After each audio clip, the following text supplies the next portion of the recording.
아멘. 금요 심야 예배 가운데 오신 여러분들을 예수 그리스도의 이름으로 환영하고 축복합니다. 하나님께서 이 밤에 저와 여러분의 가정 가운데 넘치는 은혜를 부어주시는 줄 믿습니다. 우리가 계속해서 사도행전의 말씀을 보고 있습니다.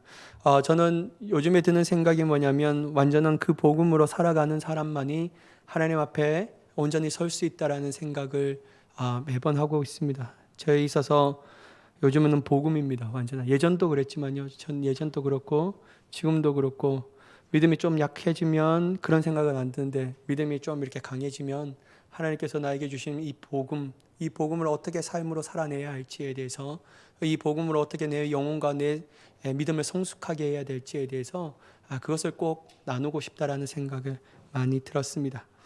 여러분, 복음은 그리스도인들에게 절대적으로 중요합니다. 왜냐하면 복음은요, 영원한 죽음 가운데 거할 수밖에 없는 죄인을 영원한 생명으로, 영원한 하나님의 나라로 인도하는 주님의 능력이기 때문입니다. 우리 또한 이러한 복음의 능력에 대해서 잘 알고 있습니다. 이러한 복음의 능력을 잘 알고 있다는 것이죠. 그렇다면 여러분, 우리가 다음과 같이 질문을 해야 합니다.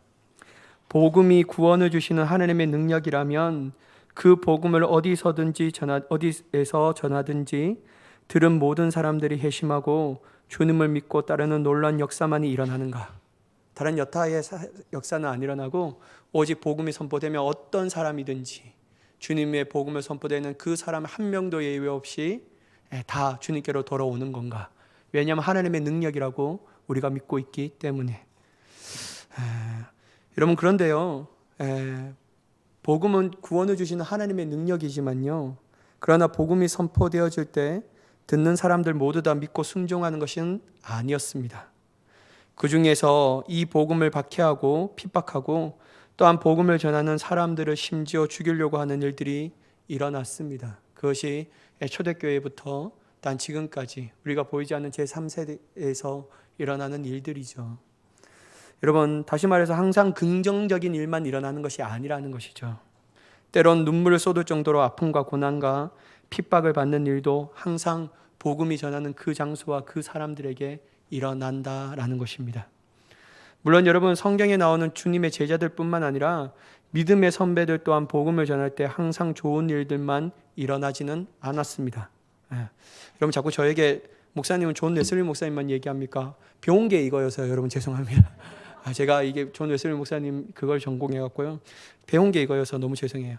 여러분, 영국으로 복음을 변화시킨 존 웨슬리 목사님의 일기에서도 이것을 엿볼 수 있는데요. 여러분, 그 당시에 18세기 세대 때는 영국이 진이라는 이 술에 쪄들어 있었습니다. 그러니까 엄청 실업률이 높고 사회에 빈곤층이 일어나고 강도가 이런 것들이 너무 무자비하게 일어났다는 거예요. 근데 여러분, 우리가 잘 알다시피 매번 들었지만 프랑스는 피해 혁명이 일어났잖아요. 근데 영국은 피를 흘리지 않고 혁명이 일어났다는 거예요. 누구 때문에? 하나님의 사람 존 웨슬리 목사님 때문에.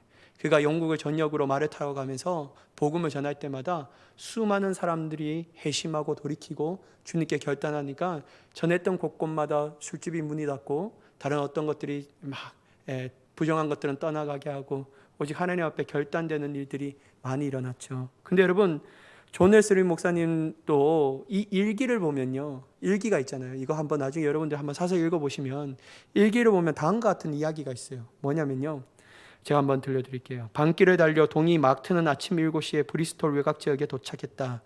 나는 언덕에 서서 남자들이 일하러 가는 모습을 바라보며 그들에게 그리스도의 복음을 전하기 시작했다. 그러니까 존 웨슬리 목사님이 얼마나 복음에 열정이 있습니까? 만난 사람마다 복음을 전하고 싶은 거예요. 그래서 쫙 가는데 남자들이 지나가네? 잘 됐다. 그래서 막 복음을 전합니다. 근데 여러분, 이 복음을 들었던 무리들이 어떻게 반응하냐면요, 멈춰서서 들었다라는 거예요. 멈춰서서 듣던 무리들은 그 존 웨슬리 목사님에게 행하는 일이 뭐냐면요, 썩은 계란과 도마토를 던지기 시작했다. 썩은 계란이랑 도마토를 막 던지는 거예요. 여러분, 이것뿐만 아니고요, 이 날에만 똑같은 일이 2번 당해요. 뭐냐면요, 나는 다시 하루 종일 달려 바스라는 도시에 저녁 6시에 도착했다. 이때 여러분, 이게 말을 타고 갔죠. 열심히 달려서 하루 종일 달려서 바스라는 이 도시에 도착한 거예요. 나는 그 도시 외곽 언덕에 서서 그리스도의 복음을 전했다. 또 많은 이들이 내게 썩은 계란과 토마토를 던졌다.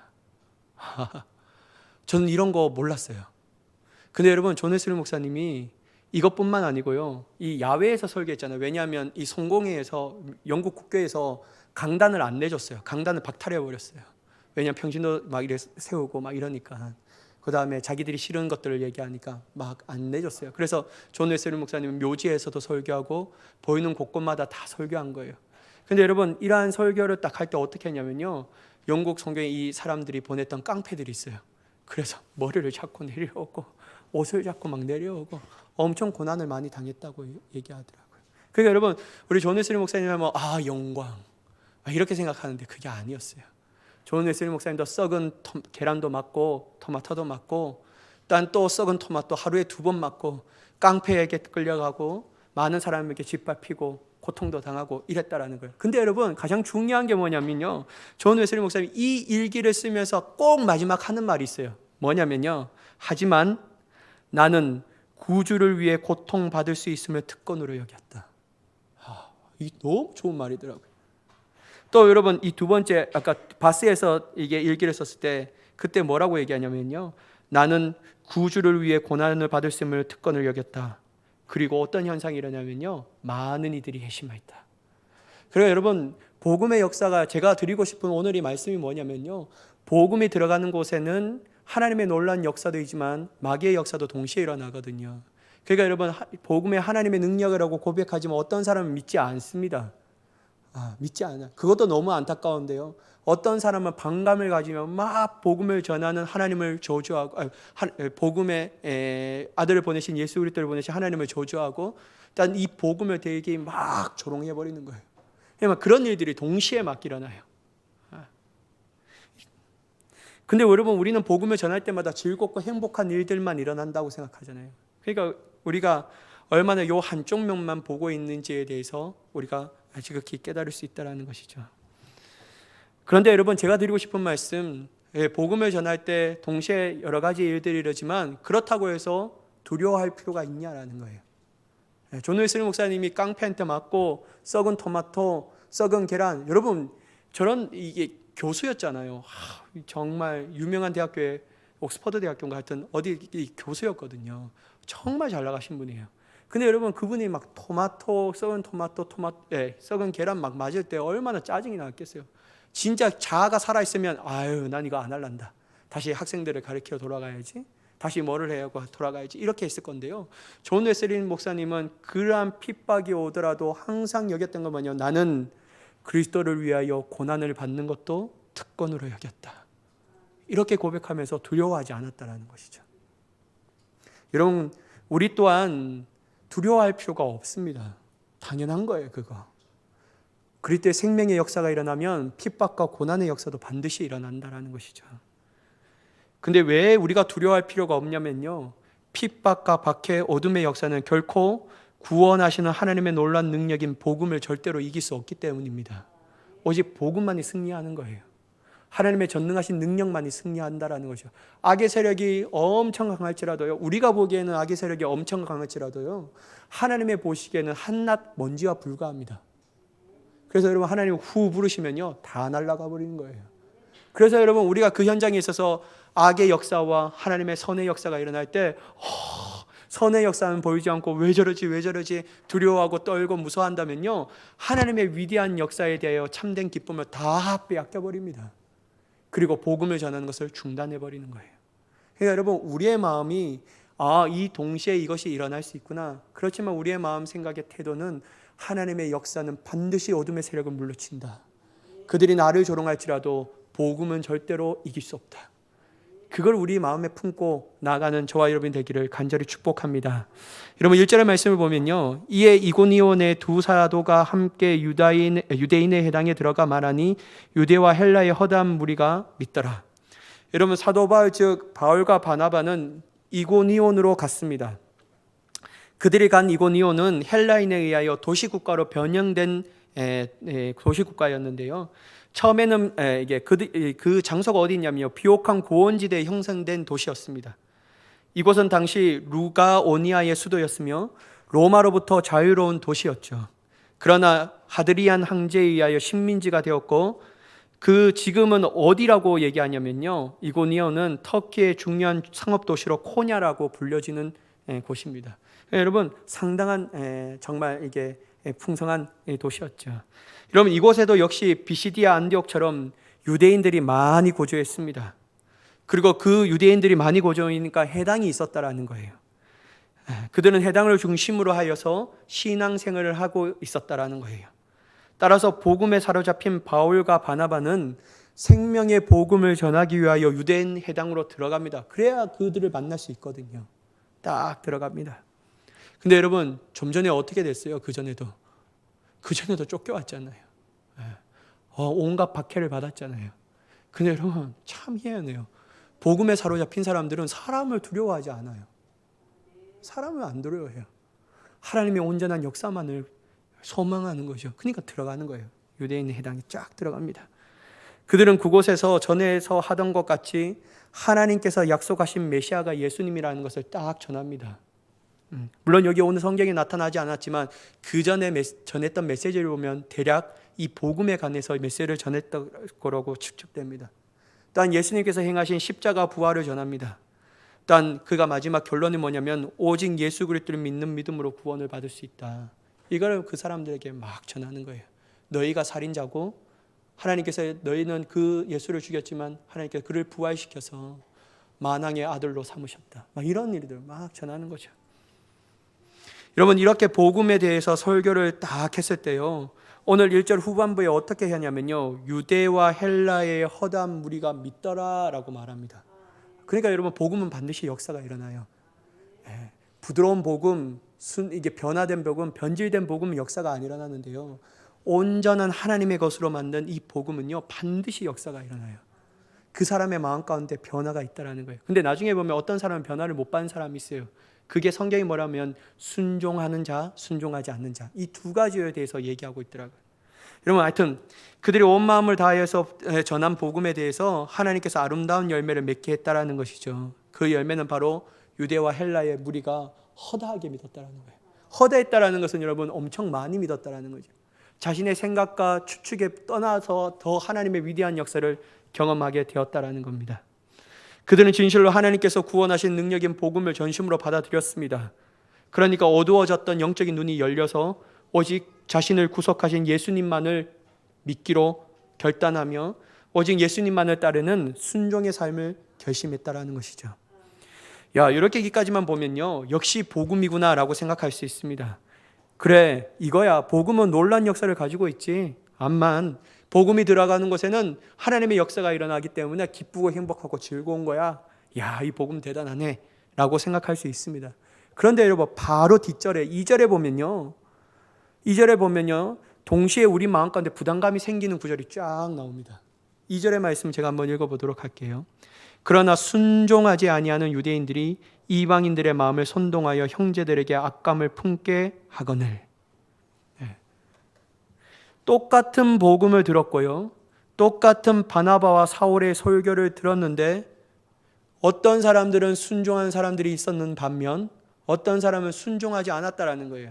여러분 이 말은 메시지를 전하는 메신저의 말에 순종하고 순종하지 않았다라는 것이 아니고요, 복음으로 역사하신 하나님의 능력을 자기 의지로 밀어내버렸다라는 거예요. 반역했다라는 거죠. 이게 무슨 똥단지 같은 소리야.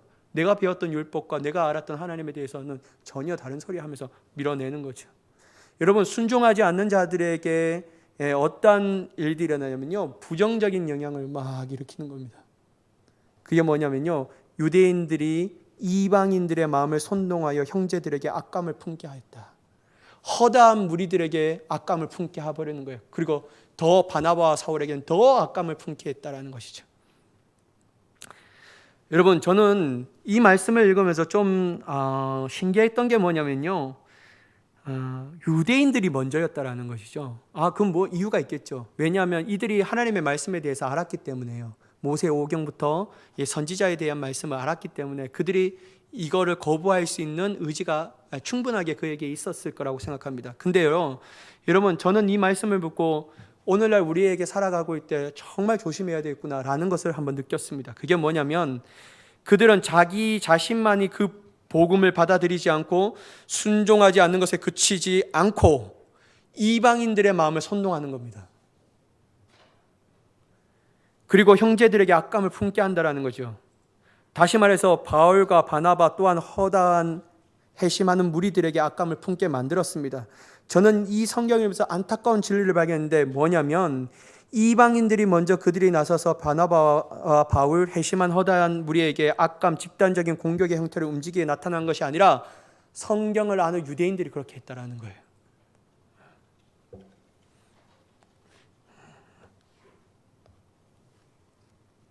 그들은 선동된 성동을 잘하는 사람들이었죠.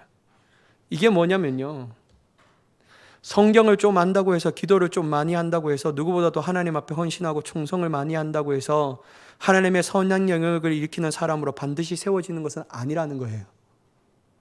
여러분, 이게 중요합니다. 핵심 포인트예요. 유대인들이 밀어내고 자기만 딱 그치면 되는데요, 이게 막 화가 나는 거예요. 그래서 이방인들의 마음을 막 충동케 하는 거죠. 그러니까 여러분, 때론 얄팍한 지식과 알미, 우리로 하여금 하나님의 역사와 복음을 방해하며 다른 사람들을 죄에 빠뜨리는 데 쓰임받을 수 있다는 사실을 우리가 심각하게 받아들여야 한다는 거예요. 그래서 여러분, 우리가 순종하지 않는 유대인들이 되면 내 자신에 대해서 비극으로 끝나는 것이 아니고요, 정말 아무렇지 않는 사람들에게 가서 나의 이 부정적인 영향력을 끼쳐서 그들 또한 악감을 만들게 하는 사람으로 만들어져 버린다는 거예요. 여러분, 이게 신약의 바울의 표현이 뭐냐면요, 누룩이라는 거죠. 누룩은 순식간에 퍼져버리니까요. 그래서 여러분, 사도 바울은 고린도 전후서에 어떤 얘기를 하냐면요, 너희 안에 누룩을 제거하라라는 거예요. 여러분, 저는 유대인들이 참 안타까워요. 하나님 알았잖아요. 하나님의 약속한 메시아에 대하여 기다림이 있었잖아요. 근데 여러분, 자기가 말했던 하나님, 자기가 기다렸던 그 예수님에 대해서 아니었으면 난 그걸 믿지 못하겠다, 가면 되잖아요. 왜 여기서 사람들의 마음을 반감시켜서 그들에게 공격적인 형태로 보이게 하였을까? 그러니까 여러분, 우리 안에 영적인 교만이 있으면요, 참된 복음의 역사를 방해할 수밖에 없습니다. 따라서 우리는 우리의 어떤 공로를 자랑하는 것이 아니라 오직 예수 그리스도의 완전한 복음, 십자가의 복음을 자랑하는 자가 되어야 될 줄 믿습니다. 이게 바로 여러분, 순종하는 자라는 거예요. 복음의 가치를 아는 거죠. 그걸 딱 받아들이는 거예요. 그러니까 이 복음이 내 삶 가운데 주인이 되고 예수님이 내 삶 가운데 왕으로 다스리니까요, 순종하게끔 되어버리는 거죠. 그러면 여러분, 이 사람들은 어떤 영향을 끼치냐면요, 악감을 들게 하는 영향이 단 한 번도 없습니다. 어떻게 하냐면 가서 복음을 전하는 사람들로 재창조되는 거예요. 여러분, 우리의 삶이 완전한 복음에 굴복되어져야 합니다. 그것이 우리의 큰 기쁨이 됩니다. 온전히 복음에 굴복되어질 때 우리는 주님의 말씀 가운데 더 순종하며 진정한 회심을 체험하며 오직 주님만을 믿고 따르며 주님을 더욱더 사랑하는 자로 설 줄 믿습니다. 그러니까 여러분, 이 복음이 우리의 마음 가운데 막 뒤집어져야 한다는 거예요. 근데 여러분, 그러한 일들이 막 일어나잖아요. 근데 여러분, 복음을 받은 사람들은 무서워할까요? 안 해요. 무서워하지 않습니다. 그들은 눈앞에 보이는 박해와 핍박에 굴하지 않았습니다. 그들은 더욱더 힘을 내고 담대히 복음의 존재의 사명을 잘 감당했습니다. 그래서 더 오래 있다가 머물러 있으면서 라는 단어를 해요. 왜냐하면 여러분, 무서워했으면요, 빨리 피해야 되죠. 빨리 피해야 되죠. 근데 여러분, 안 피했다라는 거예요. 굴하지 않았다라는 거예요. 복음이 딱 있으니까 주님이 나의 보호자가 되신다라는 사실이 확실히 믿어지니까 나는 내 것이 아니라 나는 하나님의 것이라는 생각이 딱 드니까요, 나의 인생의 모든 문제의 책임은 주님 앞에 있고 난 그냥 그 주님만 따라가면 되는 거예요. 그리고 그 주님께서 내 삶 가운데 책임져 주시니까 주님이 나에게 부탁하신 일, 생명의 복음을 전하는 일에 전념을 다하면 됩니다. 이 사람이 나를 공격하고 핍박하고 막 이렇게 할지라도 상관없습니다. 그러니까 여러분, 복음이 내 마음 가운데 있는 사람들은요, 담대해집니다. 안 무서워요. 두려워하지 않습니다. 여러분 3절에 두 사도가 오래 있어 주를 힘입어 담대하게 말하니 주께서 그들의 손으로 표적과 기사를 행하게 하여 주사 자기의 은혜의 말씀을 증언하시니. 여러분 이 핍박과 고난과 역경 가운데 있는 사람들이 담대하게 여전히 복음을 포기하지 않고 주님의 말씀을 전하니까 어떤 역사이냐, 이제 하나님께서 그것 가운데 더욱더 분명하게 일합니다. 뭐냐면요, 그들의 손에 주의 표적과 기사를 나타나게 해버리는 거예요. 주님께서 그 당신의 능력으로 위대한 일들을 이뤄가 버리는 거죠. 여러분, 저는 여기에서 우리가 한 가지 깨달아야 될 것이 있는데요, 하나님께서 무엇 때문에 당신의 표적과 기사를 베푸시는가에 대한 겁니다. 특별히 어떨 때 더욱더 분명한 당신의 능력을 보여주실까? 오늘 3절의 말씀을 보면 하나님께서는 당신의 은혜의 말씀을 증언하실 때, 즉 복음이 선포되어질 때 주위의 환경이 굴하지 말라고 복음 전도자들에게 위대한 능력을 부어주시는 줄 믿습니다. 그러니까 여러분, 성령을 받으면 담대하게 복음의 증인이 되는데 더불어 오는 것은 뭐냐면 임파테이션이라고 말하는 능력을 갖는다는 거예요. 그러니까 여러분, 세상이 감당하지 못해요. 이 성령으로 충만한 사람들. 하나님이 세상을 이길 수 있는 권능과 능력을 주신다는 거예요. 그러니까 얘기하면 막 위대한 역사가 일어나는 거죠. 따라서 여러분, 우리가 단지 하나님의 표적과 기사만을 바라보며 그것을 저에게 달라고 기도하지 말아야 합니다. 하나님 왜 저 사람 주는데 나를 안 줘요? 너는 네 삶을 위해서 표적과 기사를 구하고 있잖아. 근데 여러분, 하나님께서 표적과 기사를 주는 이유가 단 한 가지라는 거예요. 복음 진인. 담대하게 세상을 이기기 위하여 죽어가는 저 세상 가운데 생명의 복음을 던지라고. 그것도 어떠한 위협과 박해와 고난에도 굴하지 말고. 여러분, 저도요, 환상을 진짜 보고 싶거든요. 꿈인지 생신인지 이런 거 한번 보고 싶어요. 근데 하나님은 저에게 대해서 한 번도 안 보여주시더라고요. 저는 어려움을 겪기 전까지는, 제가 이제 결혼하기 전에 그때 막 이렇게 무슨 일이 있었고 막 이렇게 하기 전까지는요, 사람들이 나와서 간증할 때 내가 하나님의 음성을 들었는데 너무 부러운 거예요. 그때 여러분, 저는 이 신학대학교를 복학하고 2학년 3학년 다닐 때 수원에서 살아갈 때인데 너무 부러운 거예요. 와, 좋겠다 진짜. 당신은 하나님의 음성도 들었네. 어떻게 들려요 현대야? 이렇게 들립니까? 너무 부러운 거예요. 하나님을 음성을 들었고 들으면 아무 걱정할 필요가 없는데 너무 좋겠다. 그러면서 막 나도 하나님의 음성을 참 들었으면 좋겠다. 그게 잘 이게 막 이해가 안 됐죠. 근데 하나님은 저는 하나님을 신뢰했거든요. 그러면서 이 어려운 가운데서 막 하는데요, 저도 하나님의 음성을 들었습니다. 어떻게 들었냐면요, 그때 금요 심야 예배였는데 찬양을 하는데 그 순간에 하나님께서 나의 마음 가운데 감동을 주시는 거예요. 뭐냐면 그 바위 및 안전한 곳으로 주의 손이 나를 덮으시네. 야, 저는 그걸 보면서요, 주님이 나에게 말씀하시는구나. 현대야, 걱정하지 마. 내가 너를 보호할게. 이게 막 내 마음 가운데 막 다가오는 거예요. 그래서 처음으로 하나님의 음성을 들었어요. 그 뒤로부터는 하나님께서 나를 곤란할 정도로 막 보여주신데, 그게 뭐냐면 네 지갑에 있는 것을 드려라 할 때 10만 한 장 했는데 그 다 드려. 나 진짜 우리는 참 얄궂고 막 그런데요. 그때 내가 수표를 담고 있을 리가 없는데 그때 왜 수표를 담고 있었지? 근데 하나님의 음성을 들어서 마음을 느꼈으니까 안 드릴 수도 없고 그래서 드렸는데, 하여튼 그 더 많은 것을 채워주시지만, 하여튼 뭐 이런 거예요. 여러분, 우리 마음 가운데 고난과 역경으로 주님의 일을 감당할 때, 어려움을 당할 때요, 주님께서는 우리에게 손에 표적과 기사를 지어주는 거예요. 주의 은혜의 말씀을 전하기 위해서. 그러니까 여러분, 우리가 표적과 기사를 원하는 이유는 뭐냐면 주님의 일을 하기 위해서 구해야 된다는 거예요. 그러면 여러분, 하나님 주십니다. 진짜 주셔요. 내가 내 욕심을 이루기 위해서 하나님의 표적과 기사를 구해서 안 주시는 거예요. 내가 좀 더 돋보이기 위해서 내가 주님 표적과 기사를 보아. 이왕 주님 목회하려면요, 손 딱 뻗으면요, 막 신유의 역사가 일어나요. 저기 뒷자리에 무릎 관절병이 나왔습니다. 일어나세요. 하나님께 영광 돌리세요. 그러면 여러분, 우리 교회 순식간에 부흥될 거예요. 우리 어머니가 항상 이 말을 하셨어요. 너는 조용기 목사님처럼 막 이렇게 해라. 저도 그거 있으면 참 좋겠다고 생각하는데요. 근데 여러분, 그거가 내 자신을 드러내고 단지 교회 부흥의 수단으로 생각하면 하나님 절대로 안 주신다라는 거예요. 왜냐하면 하나님은 하나님의 생명의 역사를 살리기 위한 그 일에 몰두하고 열망하는 자들에게 하나님의 은혜의 말씀을 전하기 위해서 주신다라는 거죠. 사랑하는 여러분, 우리가 이 순수한 마음을 회복하기를 간절히 축복합니다. 내 자신을 위해서가 아니라 하나님 나라를 위해서. 제가 30분까지 우리 집사람한테 내가 분명히 30분까지 마치겠다. 오늘은 열심히 기도하고 돌아가야 돼. 이거 다 7절까지 해서 얼마 안 나올 줄 알았어요. 아이고 죄송합니다 여러분. 5절 말씀인데 끝나가요. 이방인과 유대인과 그 관리들이 두 사도를 모욕하며 돌로 치려고 달려드니, 여러분 심지어 여러분 진짜 돌려 치려고 달려들었다라는 거예요.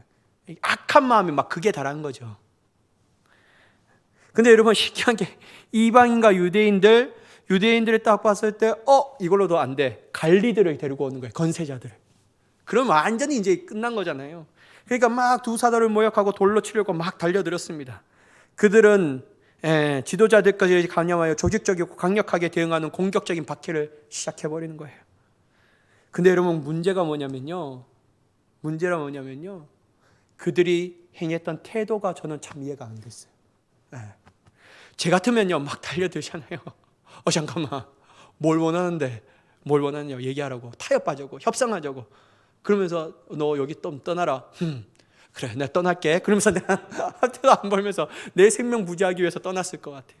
근데 여러분 이 바울과 바나바는 어떻게 했을까? 6절의 말씀을 보면 우리가 좀 알 수 있는데, 그들이 알고 도망하여 루가오니아의 두 성 루스디라와 더베와 그 근방으로 가서, 여러분 이 6절의 말씀을 보면 목사님 하는 말 그대로 아닙니까? 도망했다라고 말하는데 그게 아니에요. 어떤 말을 보냐면 이 원어에 뭐라고 얘기하냐면요, 카타퓨거라는 이 헬라어 단어를 사용하고 있거든요. 이 뜻은 뭐냐면 도망하다 외에 피난하다라는 뜻을 가져요.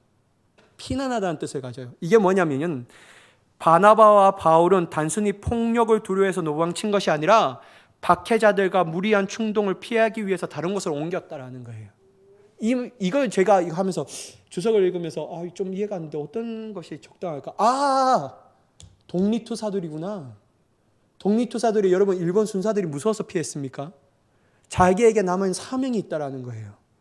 내 조국의 독립을 위해서 난 끝까지 이 사명을 감당해야 돼. 그래서 내가 너희를 무서워서 피한 거 아니야. 난 내 조국에 대한 사명 때문에 피하는 거야. 그래서 피난해버리는 거죠.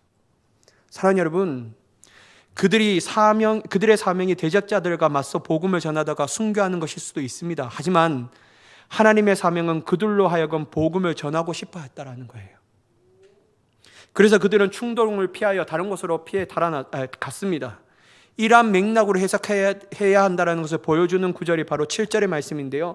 거기서 복음을 전하니라. 여러분 복음 때문에 박해받았는데, 복음 때문에 어려움을 당했는데, 복음 때문에 돌에 맞아 죽게 생겼는데, 여러분 그게 두렵고 무섭고 정말 진짜 막 겁내있으면요 이 복음 전하겠습니까?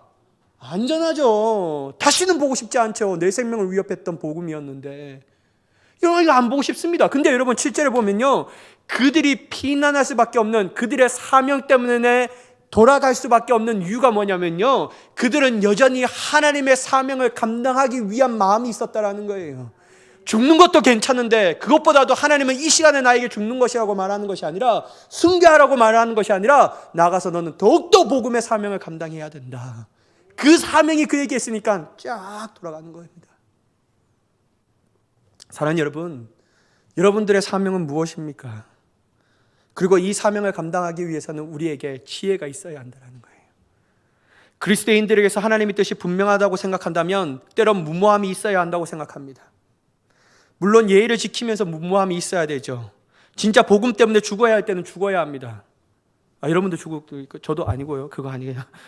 불의를 굴하지 말고 맞서 순교해야 한다는 것이요. 근데 여러분 그것이 하나님의 뜻이 아니라면요, 그것이 하나님께서 우리 자신에게 주신 사명이 아니라 계속해서 우리로 하여금 복음의 전파로 통하여 놀라운 일들을 이루어가는 것이 사명이라면요, 우리는 지혜롭게 그 가운데 뜻을 따라 행동해야 한다는 거예요.